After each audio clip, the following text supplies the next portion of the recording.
Class fifth worksheet 21। In this worksheet, इस worksheet में हम क्या करेंगे देखते हैं। पहले बोला है मैच द वर्कशीट, और आपको अब एक ही वीडियो में सारी वर्कशीट क्लियर कर दी जाएंगी। तो इसमें तुम्हारा प्रॉफिट होगा, बार बार वीडियोस नहीं देखनी पड़ेंगी। अभी प्रीवियस जो मैंने वर्कशीट बनाई है उसमें 18, 19, 20 दो वर्कशीट एक साथ है। पहले बोल रहे हैं मैच द वर्ड्स, पहले इन वर्डों को मैच करना है। समझते हैं पहले। पंचुअलिटी, सबसे पहला वर्ड दे रखा है ये बेटा पंचुअलिटी। पंचुअलिटी का मतलब होता है, पंचुअलिटी मतलब एक आदत होती है जिसमें आप कभी भी कोई भी काम लेट नहीं कर सकते। मतलब अगर आप स्कूल जा रहे हो, अगर if you are going to school, अगर आप स्कूल जा रहे हैं तो टाइम पर जाना है। ठीक है, वो होता है पंचुअल। खाना खाना है तो पंचुअल, मतलब एक सही समय पर खाना खाना, सही समय पर सोना, सही समय पर खेलना, सही समय पर अपना वर्क करना, मतलब लेट नहीं होना और टाइम को एक मनी की तरह स्पेंड करना। That is called punctuality. A habit of not getting late, एक आदत लेट ना होने की। इम्पैक्ट मतलब होता है प्रभाव, प्रभाव। ठीक है, इम्पैक्ट का मतलब होता है प्रभाव। प्रभाव मतलब कोई भी इम्पैक्ट, अगर आप किसी को समझाते हो और उस पर कोई भी प्रभाव पड़ता है, that is called powerful impact. Laziness मतलब होता है आलसीपन। ठीक है, आलसीपन, इनका मीन भी लिख लेना बेटा, मैं बोल रहा हूँ जो लेजीनेस मतलब आलसी और पन।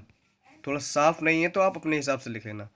लेजीनेस आलसीपन, और आलसीपन मतलब एक state being unwilling to work, मतलब एक ऐसा आलसीपन जो किसी काम को ना करने की, एक ऐसी स्टेट जो किसी काम को नहीं करना है, मतलब उसमें आपको कोई भी काम ना करने की कोई कैपेसिटी नहीं है, आपके अंदर विल पावर नहीं है उस काम को करने की और आप नहीं करना चाहते हो। That is called laziness. और लेजीनेस सबसे बुरी है। If you are on the bed, if you are lying on the bed, अगर आप बेड के ऊपर पड़े हैं तो अगर आप सोच रहे हैं मुझे ये करना है वो करना है, नहीं कर सकते। उसके लिए you have to stand up and do that work, जो भी आपको करना है। रिवाइज मतलब टू स्टडी अगेन, किसी चीज़ को याद करना, उसको रिवाइज बोलते हैं।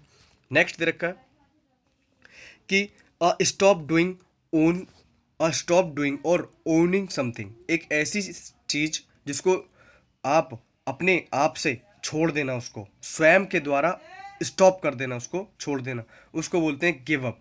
ठीक है, to slouch slowly often without any purpose, एक ऐसी आदत या चलना, धीरे धीरे चलते रहना किसी बिना किसी कारण के। मतलब जैसे कुछ लोग होते हैं ना, तुमने देखा होगा रोड के आउटसाइडर्स में कि कुछ लोग कैमल लेकर या भेड़ बकरियां लेकर घूमते रहते हैं वो, या फिर कुछ लोगों को आदत होती है घूमने की, तो वो वॉन्डर होते हैं। वॉन्डर, वॉन्डर मतलब होता है बिना किसी पर्पस के ऐसे चक्कर काटते रहना। That is called wander. To think carefully and choose what to do, सोचना, थिंक, वो ध्यान लगाकर सोचना और चूज करना कि क्या करना है, उसको डेलिब्रेशन या डेलिब्रेट बोलते हैं। ठीक है, डेलिब्रेट, डेलिब्रेशन मतलब कि भाई वो सोचू मुझे ये करना है, डेलिब्रेटली मतलब ध्यानपूर्वक उस चीज़ को करना। ठीक है, to study again something you have already learn, कुछ वापस पढ़ना जो तुमने पहले पढ़ लिया है, तो उसको रिवाइज बोलते हैं, जैसे हमें पता होगा। ठीक है, इसी में ही आपकी नेक्स्ट वर्कशीट है, वर्कशीट 22। चेक करते हैं क्या करना है उसमें। अगर अब भी आपको कोई डाउट है इसमें तो उन वर्डों को और यूज़ जरूर करना अपने डेली लाइफ में। एक सेकेंड, एक सेकेंड, एक सेकेंड। डेली लाइफ में हमें इन वर्ड्स का यूज़ भी करना है।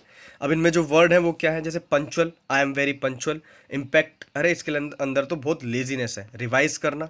गिव अप मतलब किसी काम को करते हुए छोड़ देना, जो आपका कोई काम है गिव अप करना कि भाई इसने तो गिव अप कर लिया, ये अब नहीं पड़ेगा। ठीक है, और वॉन्डर, इधर से उधर भटकना। डेलिब्रेटली, किसी काम को ध्यानपूर्वक करना और सोचना कि हाँ मुझे ये करना है। और रिवाइज, रिवाइज मतलब चलो भाई हम रिवाइज कर लेते हैं। तो ये वर्ड्स आप बाहर निकालना और उनकी प्रैक्टिस करना। इससे आपको फिर ये होगा कि आपको इंग्लिश के वर्ड्स सीखने के लिए मिलेंगे। चलते हैं नेक्स्ट वर्क। नेक्स्ट वर्कशीट है वर्कशीट 22। इस वर्कशीट में हमें क्या करना है, व्हाट इज़ योर नेम। तो जैसे जिसकी ये वर्कशीट है उसका नाम गौतम है, तो my name is Gautam. Where do you live, तुम कहाँ रहते हो, मतलब ये स्टूडेंट का अपना इंट्रोडक्शन है बेटा। अब तुम्हें यही करना है, ये याद भी करना है। कोई पूछता है, ये जो ब्लैक वाले लिखा हुआ है ये आपसे कोई ना कोई पूछेगा बेटा, ये क्वेश्चन आपसे करेगा, देन आपको वो आंसर देना है। ठीक है, फर्स्ट देखते हैं पहले, where what is your name, कोई पूछता है तो आपको बोलना है my name is Gautam. Single नाम बताकर, सिंपल एक वर्ड में नाम बताकर वो गलत हैबिट होती है। व्हाट डू यू डू, तुम, वेयर डू यू लिव, तुम कहाँ रहते हो, तो आई लिव इन बावड़ी, मैं बावड़ी में रहता हूँ। What does your father do, तुम्हारे पिताजी क्या करते हैं, तो इसमें आपको लिखना होगा my father is a teacher. Teacher है, टीचर, और कॉन्फेक्शनर मतलब होता है कि हलवाई। तो जिसके कोई है तो वो अपना हलवाई लिख देगा। And which is your favourite subject, तुम्हारा कौन सा फेवरेट सब्जेक्ट है, तो आप लिख सकते हैं my favourite subject is English. बहुत सिंपल है। और who is your best friend, तो who is your best friend, my best friend is Aryan. And which games do you play, तो which game, I play cricket, ये भी लिख सकते हैं। और what is your hobby, next question दे रखा है, what is my hobby to read and write. इसमें आपको क्वेश्चन मैं बता देता हूँ, यहाँ लिख रहा हूँ स्क्रीन पे, my hobby, HOBB, my hobbies are read story book, ठीक है, रीड स्टोरी बुक, ये लिख देना। My hobbies are read story book, मेरी हॉबीज जो है वो स्टोरी बुक को रीड करना है। किसी को माउंटेन्स पर चढ़ना है तो लिख देना, अगर किसी को कुछ और लिखना है तो वैसे लिख देना,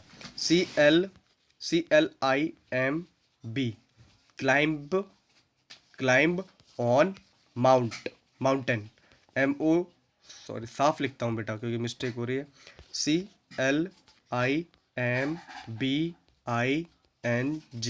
climbing on mountains, MOUNTAIN, mountain, ठीक है, कुछ ऐसे लिख देना। या किसी को डांसिंग वगैरह अच्छा लगता है तो वो लिख देना। In which class do you study, तो हमेशा ये कुछ लोग, कुछ क्वेश्चन होते हैं सिंपल रटे हुए लोगों को, वो आपसे ये क्वेश्चन जरूर करेंगे। In which class do you study, तो I study in class 5th। And which colour do you like, I like orange colour, ठीक है। तो आपकी वर्कशीट 22 इसमें कंप्लीट हो जाती है। इफ़ यू हैव, अब भी आपको कोई डाउट है तो आप कमेंट बॉक्स में राइट करना, कोई भी अगर मेरी राइटिंग भी अगर रॉन्ग है तो वो भी आप बता सकते हैं, ठीक है। नेक्स्ट वर्कशीट पे चलते हैं। नेक्स्ट है हमारे पास में वर्कशीट आपकी 23, ठीक है।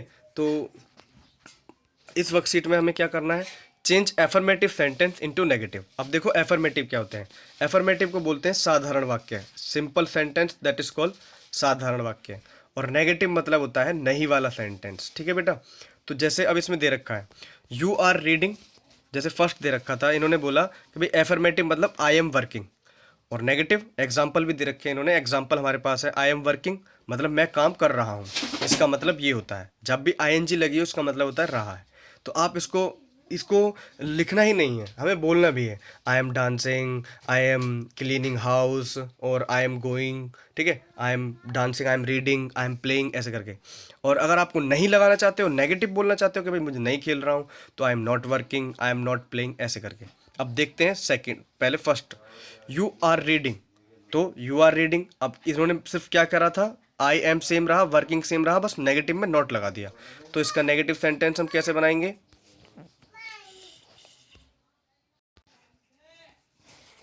अब इसका नेगेटिव सेंटेंस जब हम बनाएंगे तो you are not reading, they are fighting, fighting का मतलब होता है, रीडिंग का मतलब यू आर रीडिंग, तुम पढ़ रहे हो, ठीक है। यू आर नॉट रीडिंग इसका मतलब होता है तुम नहीं पढ़ रहे हो, तो ये लिख सकते हैं। दे आर फाइटिंग मतलब वे लड़ रहे हैं, दे आर नॉट फाइटिंग वे नहीं लड़ रहे हैं। अब नेक्स्ट हमें दे रखा है ही इज़ अ पुलिसमैन, वह एक पुलिसमैन है, मतलब सिपाही है। He is not a policeman, he वो एक पुलिसमैन नहीं है, सिर्फ नॉट लगाना है बीच में, ठीक है। सी रीड न्यूज़पेपर, वो न्यूज़पेपर पढ़ती है। तो यहाँ पर देखो ये जो है ये प्रेजेंट डेफिनिट टेंस है, यहाँ नॉट से काम नहीं चलेगा, कौन से में, इसमें। सी रीड न्यूज़पेपर, यहाँ डू या डज नॉट में काम चलेगा। अब इसके लिए एक टेबल है, वो याद कर लेना, मैं पहले बता देता हूँ आपको वो टेबल क्या है, कि ही, शी, नेम और इट, इनके साथ में लगता है डज नॉट, DOES, डज और नॉट, ठीक है। पहले टेबल देख लेना, एक टेबल है आई, वी, यू, दे, इनके साथ में लगता है डू नॉट। अब आते हैं यहाँ पर, इन्होंने बोला कि सी रीड्स अ न्यूज़पेपर, वह न्यूज़पेपर पढ़ती है, तो she does not read a newspaper, इन्होंने दिया भी हुआ है। वी राइट अ लेटर, हम एक letter, we write a letter, हमने एक लेटर लिखा, या हम एक लेटर लिखते हैं, ठीक है, हम एक लेटर लिखते हैं क्योंकि प्रेजेंट डेफिनिट टेंस है। We do not write a letter, तो यहाँ डू नॉट आएगा। यू प्ले क्रिकेट, तो you do not play cricket. अब इसको ऐसे ही अपनी भाषा में रोज बोलना भी है, ठीक है। It is raining, it does not raining, यहाँ नॉट नहीं है, हाँ इट इज़ नॉट रेनिंग, क्योंकि ये प्रेजेंट कॉन्टिन्यूस टेंस है, ठीक है। अगर अब भी आपको कोई डाउट है तो कमेंट बॉक्स में बता देना, ठीक है। मैंने थोड़ा फास्ट बनाया है, थोड़ा फास्ट है वीडियोस, अगर कोई समझ में नहीं आ रहा है तो धीरे से देखें और समझें। और ऐसे ही बोलना भी है, ठीक है। क्योंकि ये जो दो थे आपके, ये थे आपके प्रेजेंट कॉन्टिन्यूअस टेंस, ये था सिंपल, और ये था प्रेजेंट इंडेफिनिट टेंस। ये प्रेजेंट इंडेफिनिट टेंस है सारे, और ये प्रेजेंट कॉन्टिन्यूअस टेंस। ये टेंस होते हैं, इसके लिए मेरी वीडियोस हैं टेंस, वहाँ से आप सीख सकते हैं, ठीक है। और जिनको सिखा दिए उनको कोई प्रॉब्लम नहीं है। ये वर्कशीट 23 आपकी कंप्लीट हो जाती है। अब एक ही वर्कशीट के अंदर बहुत सारी वर्कशीट मिलेंगी, और इसमें क्लास 5th से लेकर 10th तक का सारा सब्जेक्ट, सारे सिलेबस कंप्लीट किए जाएंगे। अगर कोई डाउट है, अगर अच्छा नहीं समझ में नहीं आ रहा है क्या पढ़ाया, तो उसके लिए कमेंट में एक प्यारा सा कमेंट करें, या नेगेटिव अनलाइक जो भी करना है आप करें, ठीक है।